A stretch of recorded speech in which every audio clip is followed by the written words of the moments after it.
Et nous allons passer dans la deuxième partie maintenant, parce que c'est aussi ce qui nous intéresse, hein, et vous aussi. Roger Moore chez Bond. Ah bon, il a joué Bond? Oui, Roger Bond. Roger Bond. Marie-France. Marie-France. Que penses-tu de Roger Moore en James Bond? Bah, évidemment, il est le meilleur. Marie-France, tu sors. Pierce Brosnan, on est d'accord. En fait, je trouve, mais voilà, je vais, pour tout vous dire, enfin, vous le savez, en tout cas, vous qui êtes là me posez des questions. Moi, je n'aurais, je crois, pas été fan de James Bond si Roger ne l'avait pas joué. Voilà. Mais Roger a joué, il a eu la bonne idée de jouer, et en plus d'être non seulement le meilleur, mais celui qui a fait le plus de James Bond. Donc évidemment, j'ai suivi la saga des Bond, donc je vous dis, j'ai été voir tous les films, forcément. Je ne me suis pas contentée de les regarder une fois, mais je ne sais pas combien de fois je les ai vus chacun. Et pour l'anecdote, il m'arrivait, j'avais été voir un James Bond, je crois que c'était L'homme au pistolet d'or avec ma grand-mère, j'étais toute petite. Et alors, j'avais peur qu'il soit tué. Et donc, en fait, comme voilà, j'étais. Et alors, je disais, mais ils vont tuer Roger. Et Roger, il disait à l'époque, ils vont tuer Roger. Et je me mettais contre ma grand-mère et je commençais à pleurer. Et il m'arrivait de rester plusieurs fois, de rester pour la séance suivante. Donc, à l'époque, on pouvait encore le faire. Et donc, je restais dans la salle de cinéma et je regardais à la prochaine séance le Roger. Voilà. Et j'avais même séché, quand c'était For Your Eyes Only. J'étais à l'école et j'avais séché 2 jours de cours pour aller voir pendant 2 jours le film avec Roger. Voilà. Et lequel était ton préféré? Il était toujours vivant, Marie-France? Il était toujours vivant, heureusement. C'est un mal belge. Je dirais que mon préféré, c'est L'espion.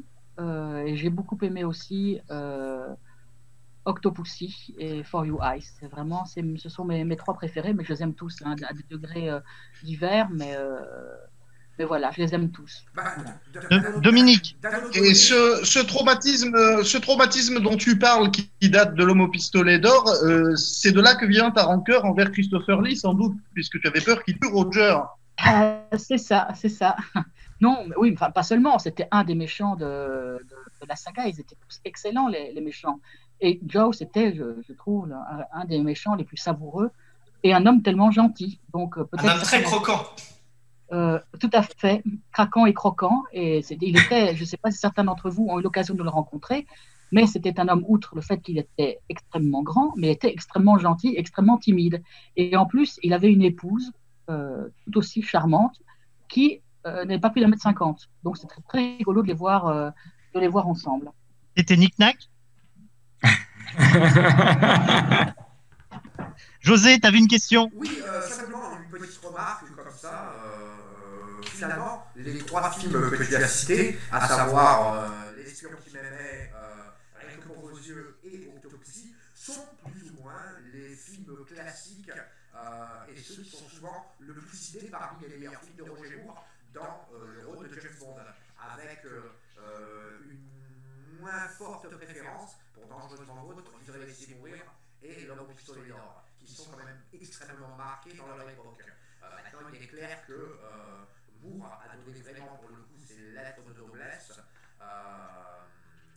avec justement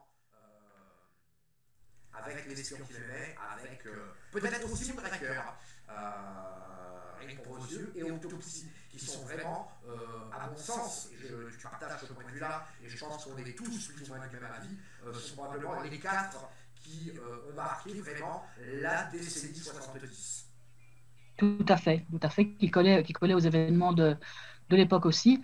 Mais bon, ça c'est son volet qui est forcément très, très important. Et Roger s'est toujours réjoui d'avoir joué Bond. Ça, il l'a dit, il l'a écrit un peu partout. Voilà, non seulement ça lui a assuré une manne financière non négligeable, et ça il le dit lui-même. Mais bon, c'est vrai que là, c'était devenu une star interplanétaire. Et pourtant, Roger, il a quand même fait pas mal d'autres films, certains étaient plus confidentiels, qui prouvaient qu'il était un excellent acteur. Voilà, c'est aussi Roger. C'est vrai que quand On dit Roger Moore, on dit James Bond. Mais Roger Moore était bien plus que James Bond. Il était Lord Brett Sinclair, il était Simon Templar, il a été Ivanhoe, il a joué dans d'autres séries comme Maverick, qui sont un peu moins connues, qui étaient très connues, même s'il n'avait pas un rôle titre, il était très connu. Il était beau dans cette série. Il était beau, bah oui, il était déjà très beau. Et il était bio. Mais en français, ça se dit beau, quoi.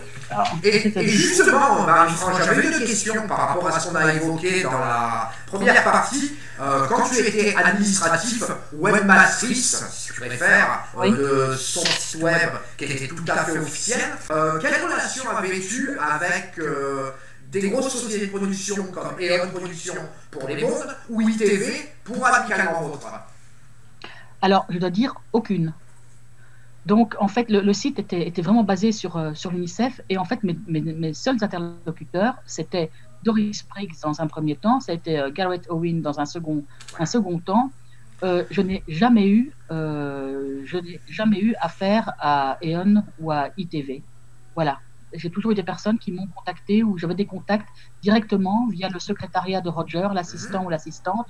Si je voulais avoir des renseignements, si je voulais avoir une interview avec des personnalités, je passais directement ou même par Roger lui-même. Donc voilà, parce que lui devait aussi avaliser les interviews que je faisais pour son site web. Donc il n'était pas question que je fasse l'interview de quelqu'un qu'il n'aurait pas, par exemple, approuvé. Damien. Oui, Marie-France, dis-moi, comment tu as vécu le départ de Roger Moore dans la saga James Bond après Dangereusement Vôtre? Est-ce que pour toi ça a été une sorte de deuil? Parce que si j'ai bien compris, après tu as eu du mal à regarder d'autres James Bond, donc comment tu l'as vécu personnellement? Ah, la question qui tue. Non, en fait, il fallait que... On savait qu'il allait de toute façon s'arrêter après Dangereusement Vôtre, et je crois que c'était une très bonne décision, même si évidemment je vais le dire, j'aurais préféré qu'il continue, mais honnêtement ce n'était pas possible. Et je pense qu'il est passé à autre chose, et c'est à partir de après en fait son départ que tout doucement il s'est orienté, enfin il s'est pas orienté encore vers l'UNICEF, mais il s'est rendu plus disponible pour aussi certaines causes, et qu'il a épousé par la suite. Il a fait quelques gros navets à la fin de la saga James Bond, qui sont tout à fait des films. Tu veux dire Dangereusement Vôtre? Non. Après quand il a refermé la phase James Bond, il a fait quelques téléfilms, d'ailleurs qui sont passés directement en DVD. Bon, voilà, c'était des fours, des bides, enfin bon, tout ça comme on veut. Il a un peu décompressé. Bon, je crois qu'il a juste fait ça pour le fun, mais on peut pas dire qu'il a encore fait des choses très grandioses après cette période-là. Je crois que son meilleur rôle après, ça a été son rôle d'ambassadeur auprès de l'UNICEF, où il s'est vraiment engagé à fond. Absolument. Et c'est vraiment à partir de là que j'ai pu vraiment commencer à le contacter, à le suivre sur ses projets. Je crois qu'il aurait de toute façon été beaucoup moins disponible s'il avait été encore actif. Il y avait Spice World qui était pas mal quand même. Ah oui, non, c'était une catastrophe. Hein. Marie-France, est-ce que tu as vu Feu, Glace et Dynamite? Pas autant que toi, à mon avis. On va y venir. On y viendra. Il y a eu Spice World, il y a eu Boat Trip aussi. Oui, c'est très mauvais. Hein. Justement, juste avant de commencer l'émission, je regardais la scène de Boat Trip quand il est au bar, Roger Moore. Et donc, nous, on va faire un petit point sur les commentaires. Il y en a. Patrice, à toi. Déjà, il y a Shamelord qui parle justement de Boat Trip et Spice World en même temps que toi. Il adore ces films-là. Shamelord, c'est Eric Sosin. Hein. C'est notre ami Eric Sosin, oui. Donc, il y a eu quelques commentaires sur le groupe là. Alors, déjà, notre ami que vous connaissez bien qui nous dit Let's go. Je ne le cite plus, tout le monde le connaît, c'est une célébrité. Paul-François Benigni. Et nous avons Alex. Nous avons Alex 007 que tu connais aussi, Marie-France qui. Mais c'est notre monsieur propre à nous, hein. Et oui, qui lui a parfaitement entendu l'introduction de Dominique et qui dit à Dom, excellente entrée en matière, Dominique, avec humour et désinvolture. Mais il faudra que il faudra qu'elle la voie en replay, Marie-France, du coup, l'introduction. Oui, on lui montrera. Il va redevenir fan de James Bond, Alex. Hein. Alors, nous avons une question, il me semble que c'est de Emmanuel Michler, qui demande à Marie-France si elle a rencontré Roger Moore, alors excusez-moi si je prononce mal, à Crans-Montana. Alors non, je ne l'ai pas rencontré à Crans-Montana, donc chez lui, parce qu'il a vécu avant Hackstatt, puis il s'est installé à Crans-Montana avec Christina. Par contre, j'avais son adresse, voilà, son numéro de téléphone là-bas, mais je ne l'ai jamais rencontré et je n'ai jamais eu envie, en tout cas, de me rendre là-bas pour essayer de le rencontrer. Voilà, je crois que non, je ne l'ai jamais rencontré là-bas, mais je l'ai rencontré dans plein d'autres lieux. Nous avons, nous avons Paul François qui dit que tu as un super cadre de Jeff Marshall qui t'a offert. Tout à fait. Et d'ailleurs, je vais venir le montrer à ceux qui ne l'ont pas vu, que Paul, en fait, m'a offert lors de l'événement du club à Paris, sur une petite croisière que nous avions fait sur la Seine. Je crois que certains d'entre vous étaient là. Et c'était vraiment bien. Et c'était un très, très beau cadeau qui m'a énormément touchée parce que c'était une initiative de François, donc, et voilà, qui m'a été remis aussi par Luc. Et j'en garde vraiment un souvenir très ému de ce geste. Alors, je vais aller le chercher pour que tout le monde puisse le voir. Ah, alors, une grosse surprise de Marie-France. On va pas faire de page de pub en attendant qu'elle vienne nous chercher son cadre parce qu'on l'attend beaucoup. Mathieu, un commentaire apparemment pour te demander de te lever pour aller chercher quelque chose derrière toi. Apparemment, il y a quelque chose qui a plu au public la semaine dernière. Donc, Dominique, non. Ah, je comprends, c'était une ligne. Dominique, il faudrait expliquer la blague parce qu'il y a peut-être des gens qui ne sont pas aussi pervers que toi et qui n'ont pas remarqué. Mathieu nous a gratifié. Attendez, on réexpliquera après. Marie-France est de retour avec le portrait que lui a offert. Oh, c'est qui celui-là? C'est Lord Brett Sinclair. C'est le sein, surtout. Le sein. Là, il n'y a qu'un sein. Et donc, Marie-France, par rapport à tout le listing de films qui me défile sur mon deuxième moniteur, Luc parlait du film Les Séducteurs, qui cite Feu, Glace et Dynamite.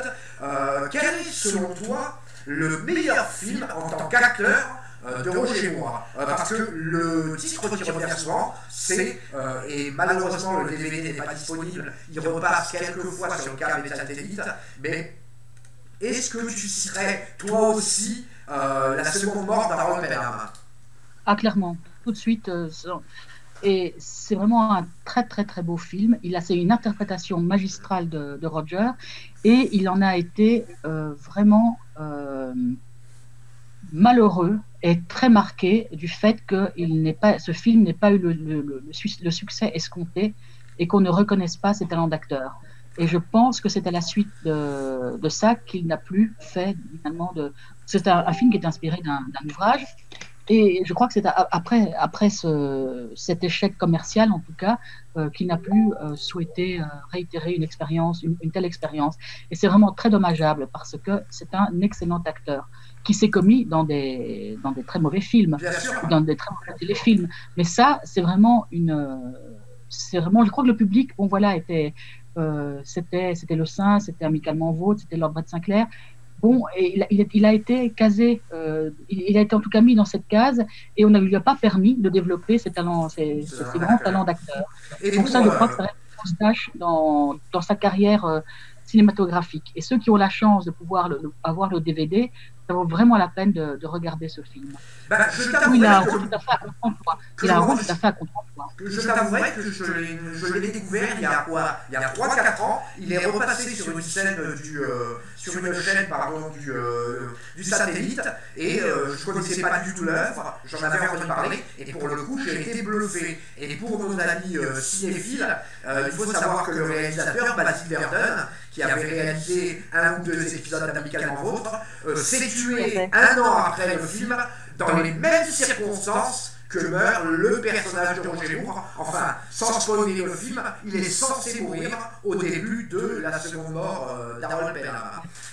Et merci de le rappeler, José, mais en tout cas, je conseille vraiment, si vous pouvez trouver le DVD, de regarder ce film. C'est vraiment une prestation de haut vol de sa part, qui est tout à fait à contre-emploi de ce qu'il a fait, par la suite.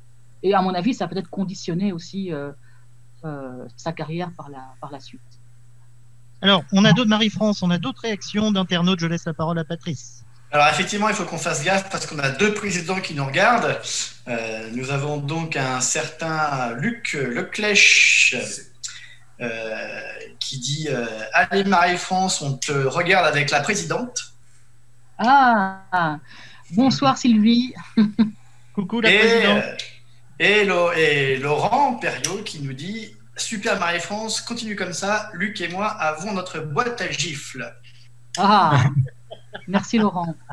Et on va avoir des dents en moins, Patrice. Et une question, on finira par une question d'Alex007 qui te demande, outre sa bienveillance, Roger Moore manie-t-il le côté humour et désinvolture comme la plupart de ses personnages? Dans la vraie vie, je pense qu'il y a. Mais à mon avis, pas autant qu'Alex, qui est en fait à l'origine de cette formule que nous connaissons tous sur moi, le canal historique de Planète 007. Roger, je dis oui, bienveillance, ça recouvre, c'est un terme qui recouvre vraiment une palette d'attitudes chez lui. Et quelque chose qui m'a aussi frappé, c'est que quand j'ai pu le voir lors d'événements où bien sûr il y avait beaucoup de public qui voulait l'approcher, le saluer, etc., à chaque fois qu'il y avait des enfants, il s'arrêtait et il adressait un sourire et une parole et il serrait la main de tous les enfants. Il avait un mot pour tous les enfants qui pouvaient l'approcher. Et ça, bien sûr, c'était rapproché du fait qu'il était très investi aussi au sein de l'UNICEF, mais ça fait partie aussi de son personnage. Il n'a jamais repoussé en plus quelqu'un qui voulait lui parler, qui voulait l'autographe. Il était toujours très gentil, même quand il devait partir.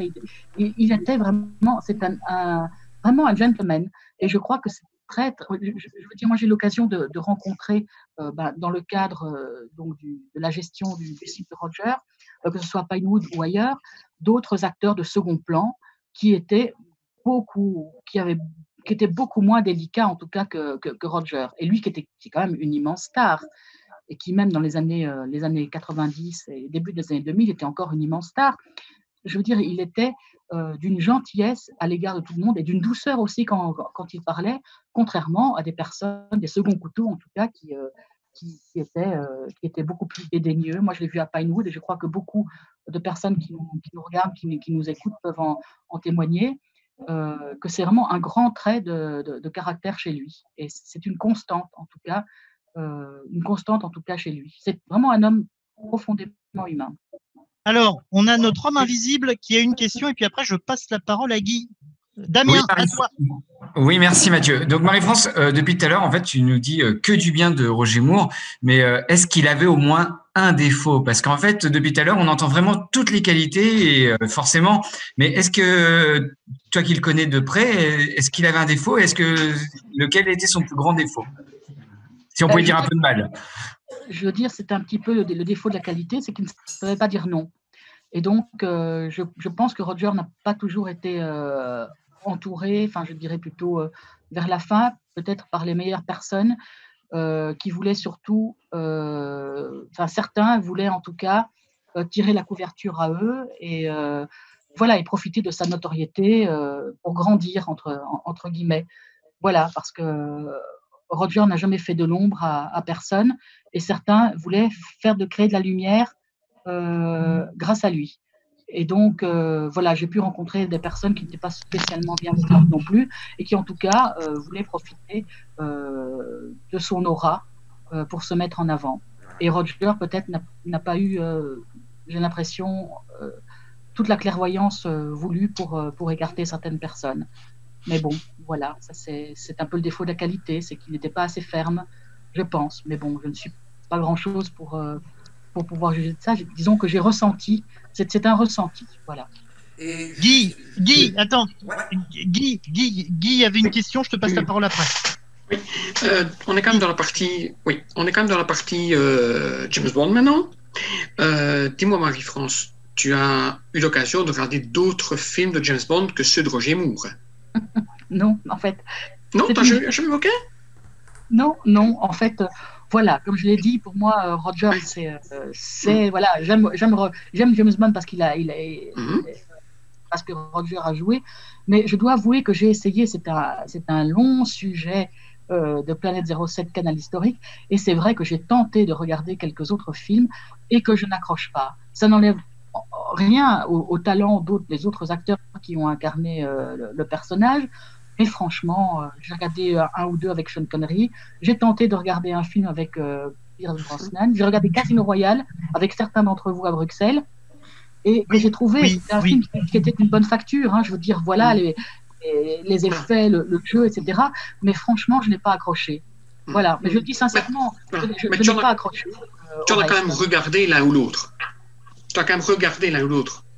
Oui, mais je dois avouer que je n'ai pas retenu grand-chose. Patrice, Patrice, baisse les bras, il y a des auréoles. José, et t'as fini? Donc, je finis ma question. Attends, Guy a pas fini sa question. José juste après. Il y a des questions en deux temps. Oui, ben oui. Pour toi, quand tu as vu par exemple le Casino Royale avec Daniel Craig ou avec Sean Connery, est-ce que le personnage de James Bond, est-ce que c'est pour toi le même héros que celui de Roger Moore? Ou est-ce que c'est des personnages totalement différents?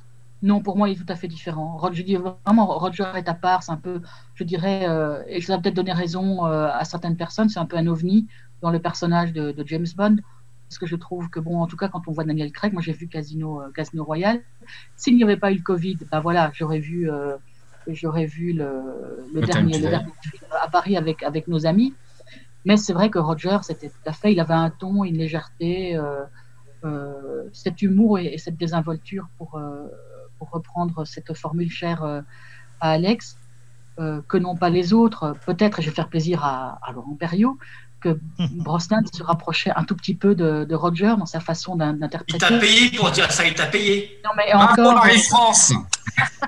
Il la protège. Encore parce que c'est un film, mais bon, voilà. Mais en tout cas, quand je vois les autres et la façon de. Il y a corruption.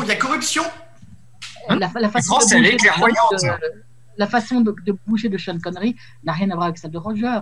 Daniel Craig encore moins. Peut-être Pierce Brosnan se rapprocher un tout petit peu. Mais pour ce que j'ai vu, parce que je n'ai vu qu'un film, hein, donc voilà, je le dis honnêtement. Hein, donc, mais voilà, je crois que Roger, c'était vraiment une parenthèse dans la saga et dans le personnage. Et c'est ça qu'il faut en retenir, c'est qu'il a donné une autre dimension à James Bond, voilà, qui est la sienne et qui est unique. Et à mon avis, il n'y aura aucun autre acteur qui va s'inscrire dans ses pas et qui en tout cas pourra poursuivre ou en tout cas proposer une telle interprétation. Donc ça restera, voilà, c'est 7 films dans la saga, ça restera quelque chose d'assez unique, alors que j'ai l'impression que voilà, quelqu'un comme Craig pourra très bien trouver un successeur qui pourra proposer un jeu dans le même registre, mais plus personne ne pourra proposer un jeu dans le registre de Roger, ça j'en suis quasiment convaincu. José. D'un autre côté, je vais rebondir directement sur ce que tu dis et ensuite je vais revenir à ma première idée. Oui, d'un autre côté, il est inimitable, peut-être parce que l'époque voulait ça. Aujourd'hui, un James Bond interprété à la façon de Roger Moore serait pour le coup quelque part totalement inenvisageable. Enfin, moi, c'est ce qui me semble. Comme d'ailleurs, quelque part, avec ses, entre guillemets, mauvais travers, un James Bond façon Sean Connery, avec tout ce qu'il y a de machisme, de phallocratie, etc., serait, à l'ère du politiquement correct, totalement impossible. Après, bon, je veux dire, ça n'empêche absolument pas que Roger Moore incarne James Bond dans son époque et qu'à mon sens, il reste pour moi mon préféré. Et donc, ça, je termine sur cette parenthèse. Et c'est bizarre, les grands esprits se rencontrent. Luc, notre président, parlait justement d'une personne avec laquelle je sais que tu n'as pas eu forcément de très bonnes relations. As-tu lu, et je vais aller vraiment à l'essentiel sans vouloir rentrer dans le détail, as-tu lu le livre de Gareth Owen qui a été publié le 20 janvier? Non, non, je ne l'ai pas lu. Voilà, il est vrai que je n'ai pas eu, le club non plus, je crois que n'a pas eu des très bonnes relations avec lui. Voilà, je crois qu'il fait partie des personnes qui se sont finalement incrustées dans son entourage et qui ont barricadé sa communication. Et voilà, au début, ça se passait plus ou moins bien. Et après, voilà, je crois que j'ai pas été la seule à être victime de son attitude et qu'il a été, voilà, qu'il s'est montré très peu amène avec d'autres personnes pour rester poli. Et en tout cas, dans les dernières années, il n'a pas facilité le travail au niveau du site web. Voilà, il voulait tout contrôler. Il a fermé beaucoup de portes et c'est très dommageable. Et là, ça rejoint ce que je disais par rapport au fait que Roger, je crois, a fait confiance et s'est entouré de personnes qui n'étaient peut-être pas les bonnes personnes, des personnes qui lui voulaient vraiment du bien, mais qui voulaient surtout du bien à eux-mêmes. Voilà, et je crois qu'il y a des gens qui ont mangé vraiment la laine sur son dos. Et c'est dommage, voilà, c'est très dommage. Mais bon, voilà. C'est aussi, ça fait partie de sa personnalité. Je crois que quelqu'un avec un autre caractère, d'autres acteurs, voilà, aurait fait autrement. Mais peut-être qu'il a trop fait confiance à certaines personnes, parce qu'à la base, Gareth Owen était un fan de Roger Moore, et puis voilà, il a réussi à l'approcher. Il n'a pas fait que des bonnes choses. Mais c'est la vie. On a une vidéo de Patrice Gaudin qu'on va te montrer et qu'on diffuse tout de suite.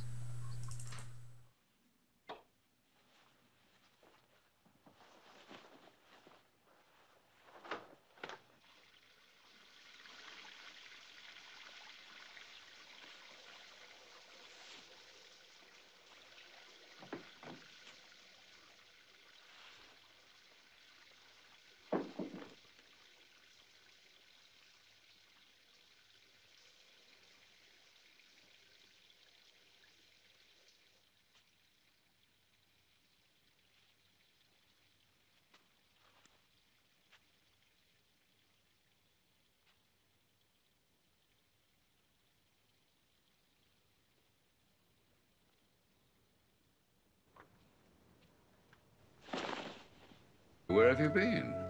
I've been waiting for you. To take care of me personally. Presumably I'm the condemned man, and obviously you're the hearty breakfast, right?